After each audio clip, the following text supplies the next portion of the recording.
세월이 이 수상한지라서 편히 지내셨는지 안부를 묻는 것조차 오히려 송구스럽습니다.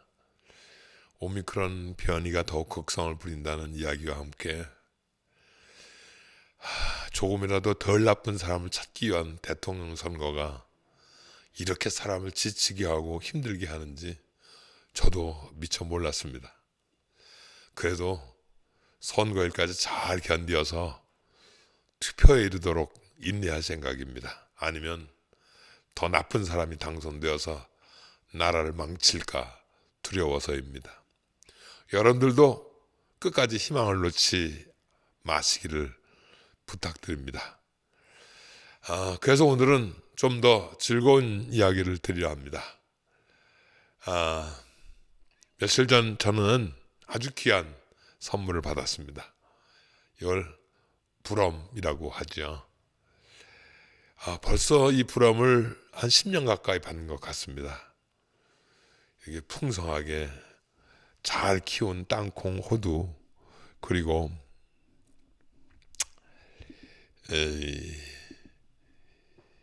밤까지 보내주십니다. 흔히 불엄이라고 그러죠. 또 선수 농사를 지으신다고 하니까 늘 받으면서도 감격을 하고 있습니다. 아니, 어쩌면 오히려 이때가 되면 이 불엄을 기다리고 있다는 표현이 더 맞을지 모릅니다. 저에겐 좀 많아서 또 같이 이웃에 사는 사람들과 나누고 있기 때문에 그렇습니다. 해서 오늘은 이 불엄 이야기, 대보름 풍습 이야기를 좀 나누려 합니다. 그래서 한 가지 양해를 구한다면 제가 드리는 말씀 대부분 다 삼국유사나 동국세식이 경도잡지에 나오는 풍습 이야기를 근간으로 하고 있긴 하지만 때로는 좀 황당할 정도로 제가 상상해서 드리는 말씀도 있다는 것을 이해해 주시기 바랍니다. 네, 시작하겠습니다. 성공해 주기요, 김근상입니다.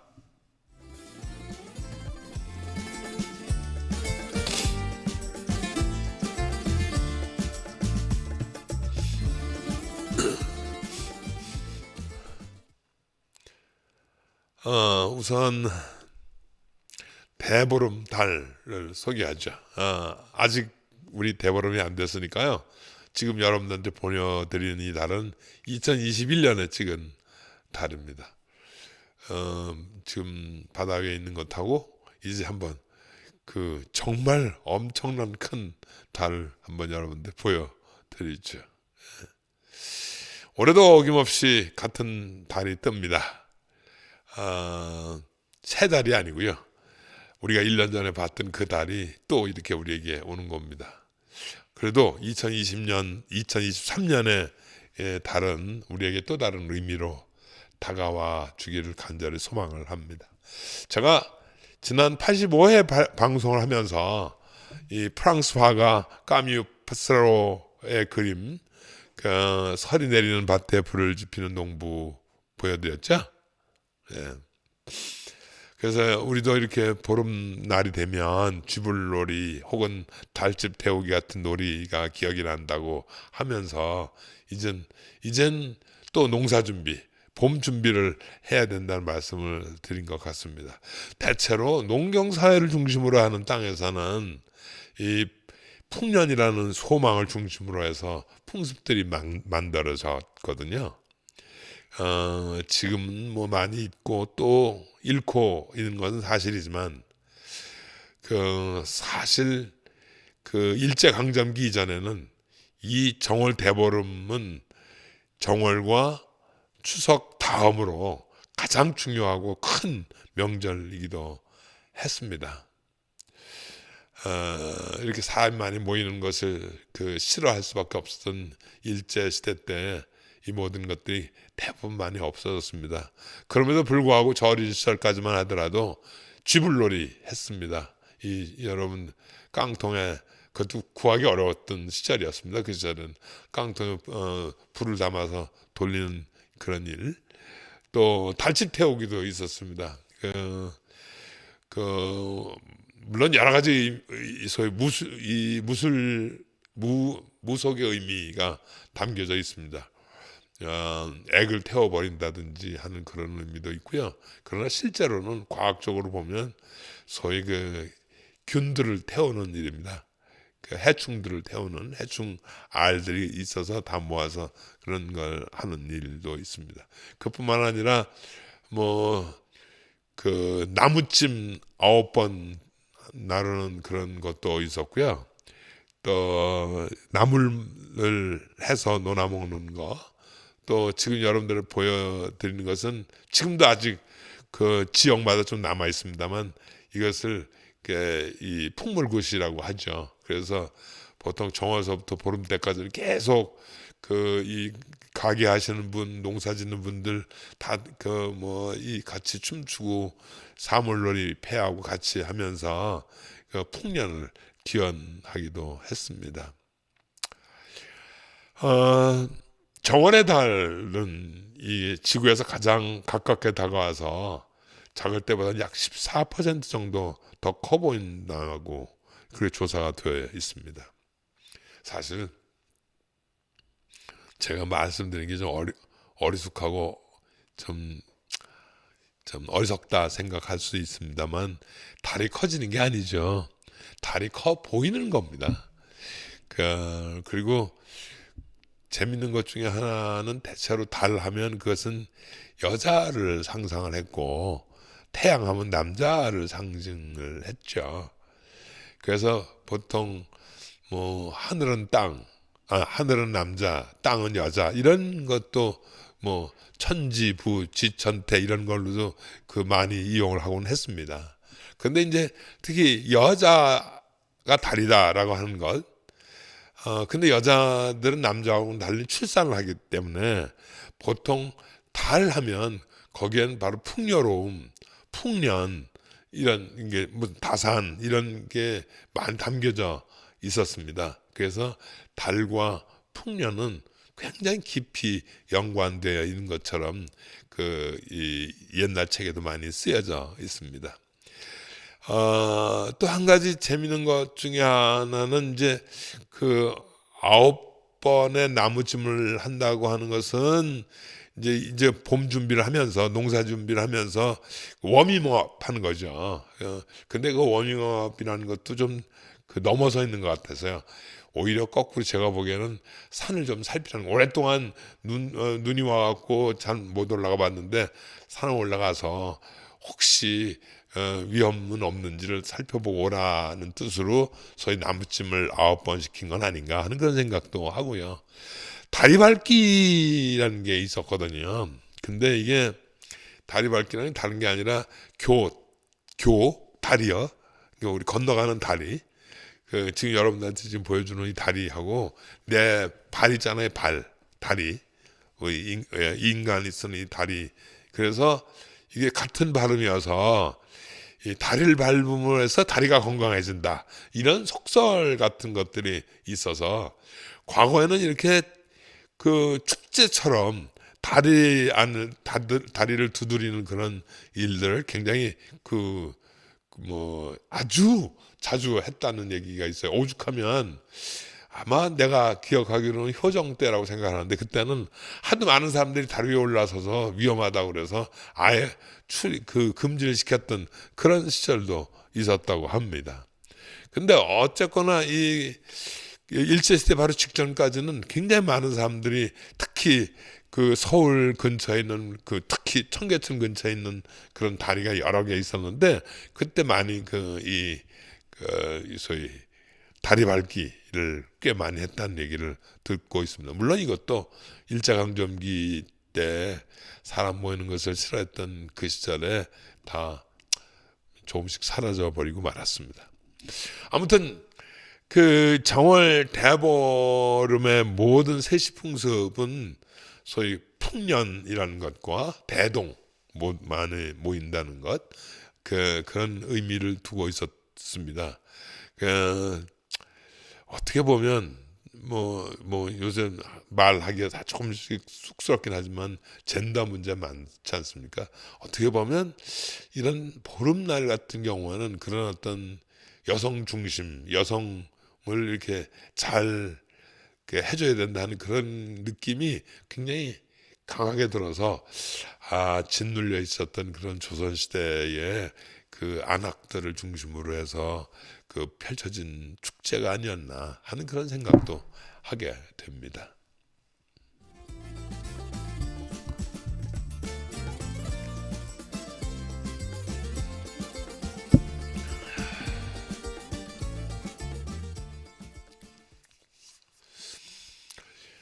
풍년을 기원하면서 그 풍년이 누구를 위한 풍년인지를 생각하게 하는 것이 바로 대보름 때 먹는 음식 같습니다. 이미 말씀드렸습니다만 이 대보름 때가 되면 오곡 찰밥 그리고 말린 나물들 그리고 불엄이라고 하는 음식이 생각이 들죠. 근데 이 모든 음식이 다 건강과 직접 관련되어 있습니다.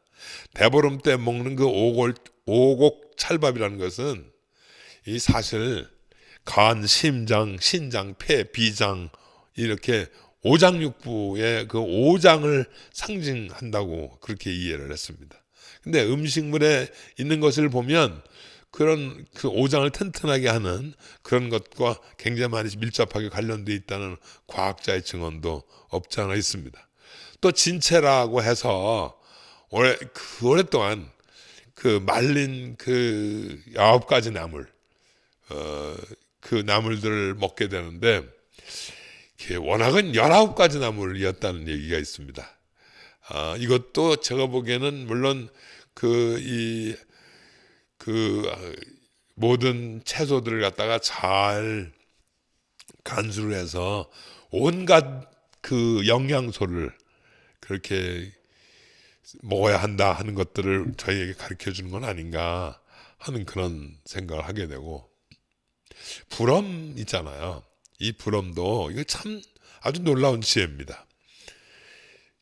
혹시 여러분 아십니까? 대부분의 그 조선시대 왕들이 부스럼을 동반하는 질병으로 고통을 당하다가 세상을 떠나신 분이 꽤 많습니다. 그래서 이 부스럼을 치유하기 위해서 그 온천이 많이 발달하기도 했다고 합니다. 약수도 그때 발달하고 그랬죠. 근데 이 놀랍게도 이 불엄은 부스럼을 치료하는데 결정적인 역할을 한다는 것이 그 옛날 그 의서에도 나와 있고 지금도 역시 그건 과학적으로 증명이 되어 있습니다. 이 땅콩, 호두, 밤 같은 이런 견과류에는 그 혈관을 청소하고 또 피부를 윤활하게 해서 그 영양을 이 손끝 발끝까지 그 충분히 그 이렇게 실어 나르는 역할들을 하는 그런 그 여러 가지 영양소가 이 안에 들어가 있다고 합니다. 불포화 지방산이라고 그러죠.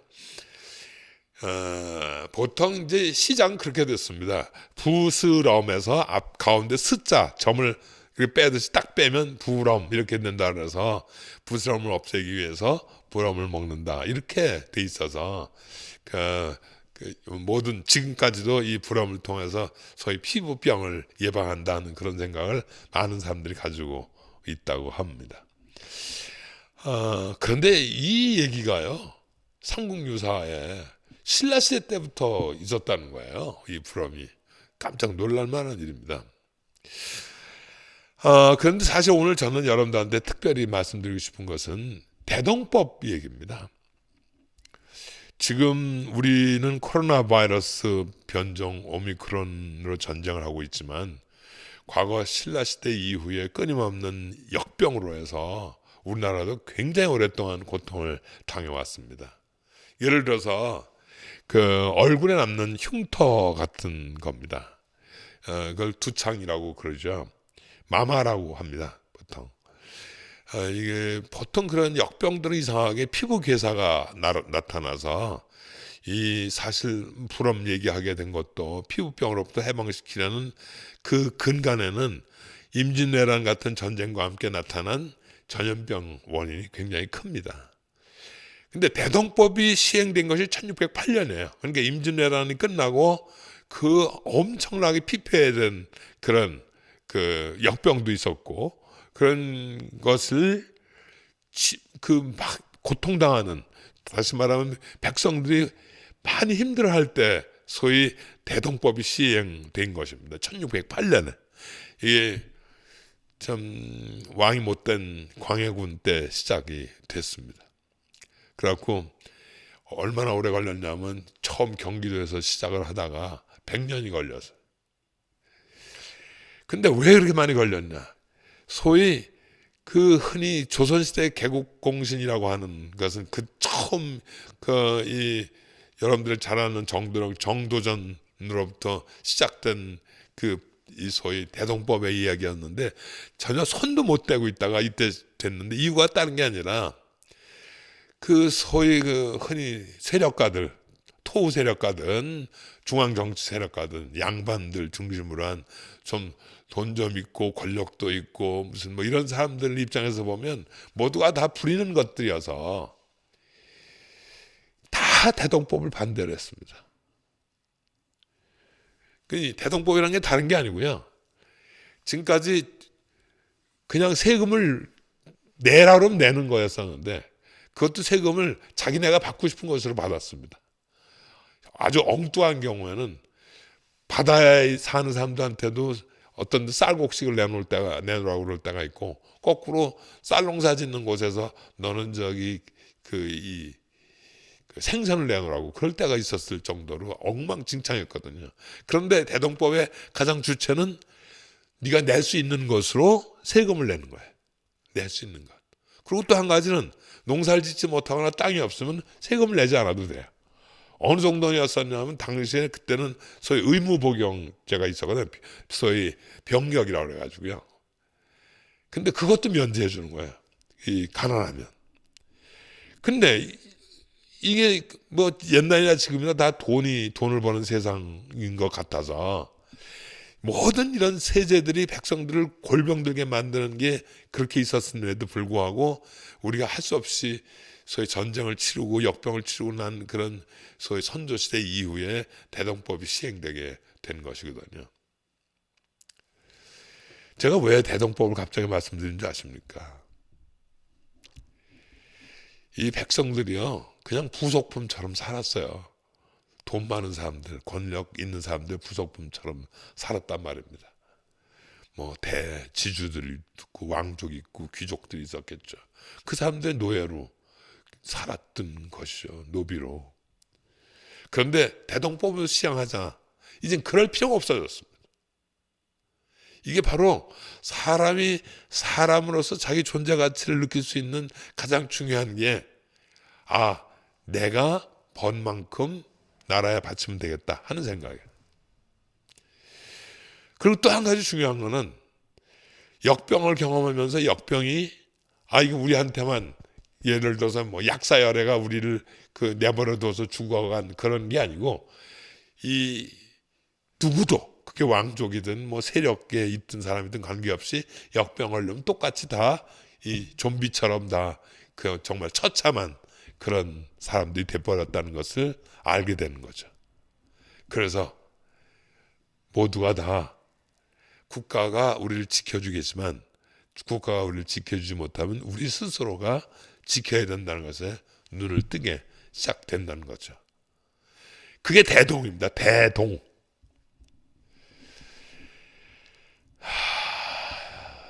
우리가 서로를 보호해야 된다. 바로 우리 서로가 그런 병으로부터 해방되어야 된다. 그것의 한 표현이 저는 불엄이라고 생각을 합니다. 이 불엄이야말로 단순히 피부병을 고치는 그런 것보다 우리가 건강해져서 우리 후손들과 우리 가족들과 이 모두가 다 완전한 그런 고통으로부터, 피폐로부터 해방되어야 된다 한 것들을 자각하게 되었단 말입니다. 저는 사실 자꾸 이 불엄 황자를 이렇게 쳐다보면서 그런 생각을 하는 거예요. 그분, 제가 말씀드리면 참 그분도 참 즐거워하시겠지만, 제가 이 불엄 상자를 열면서 저분이 내 건강을 걱정해주고 있구나 하는 그런 생각을 하게 되는 거예요. 거꾸로 저는 그 상자를 받을 때마다 나는 누구의 건강을 걱정해 줘야지 이런 생각을 하게 된다는 거죠. 그래서 제가 조금 나이 먹은 저에게는 이런 선물이 정말 감동으로 오늘 살아가게 된 것입니다. 다시 한번 제게 부름을 보내주신 분에게 감사를 드립니다.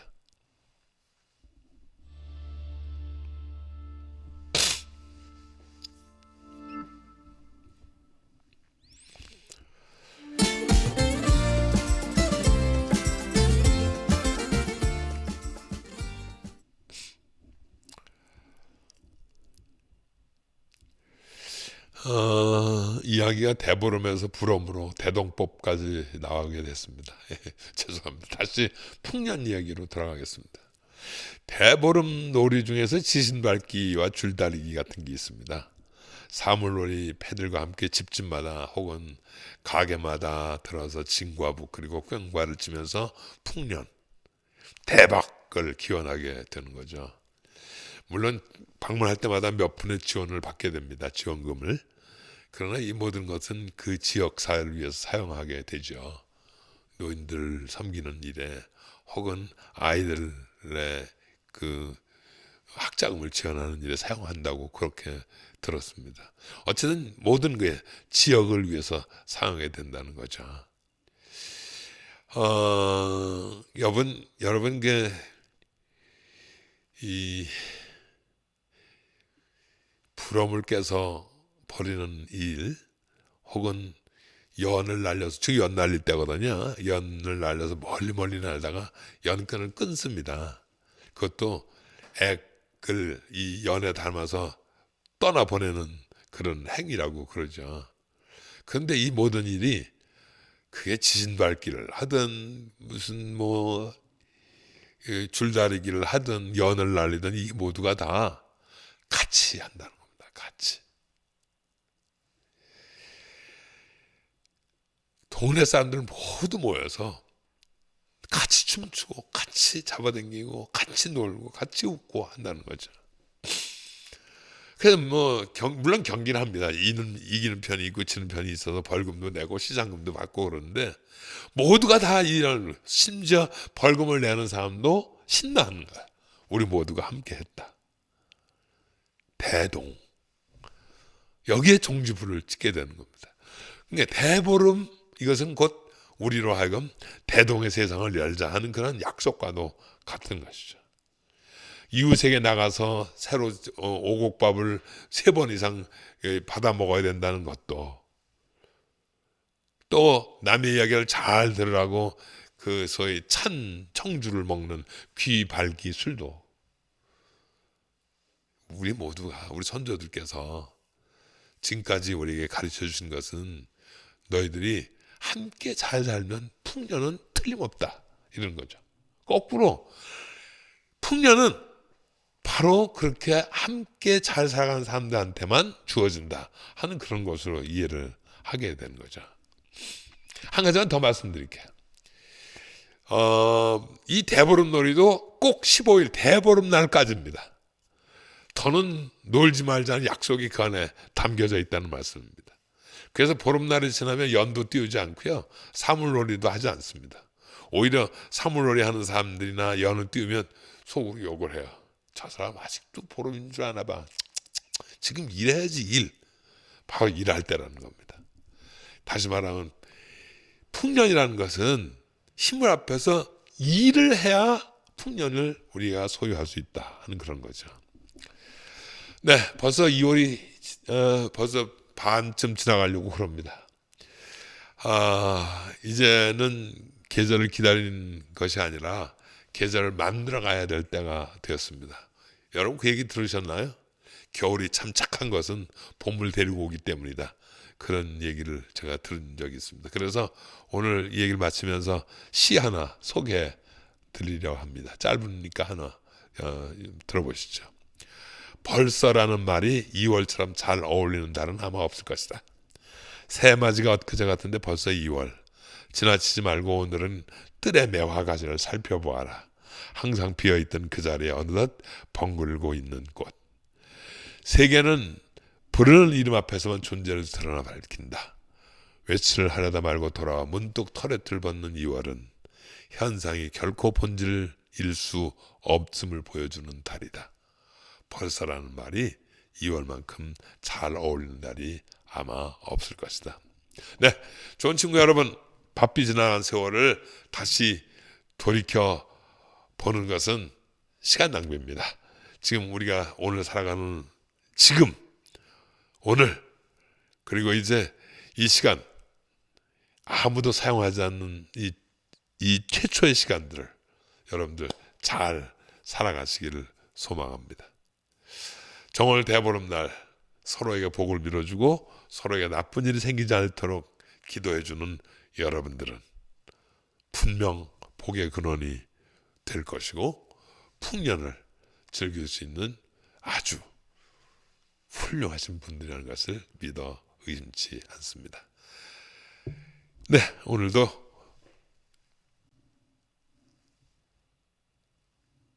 역시 기술의 김대하, 진행의 김근상이었습니다. 고맙습니다.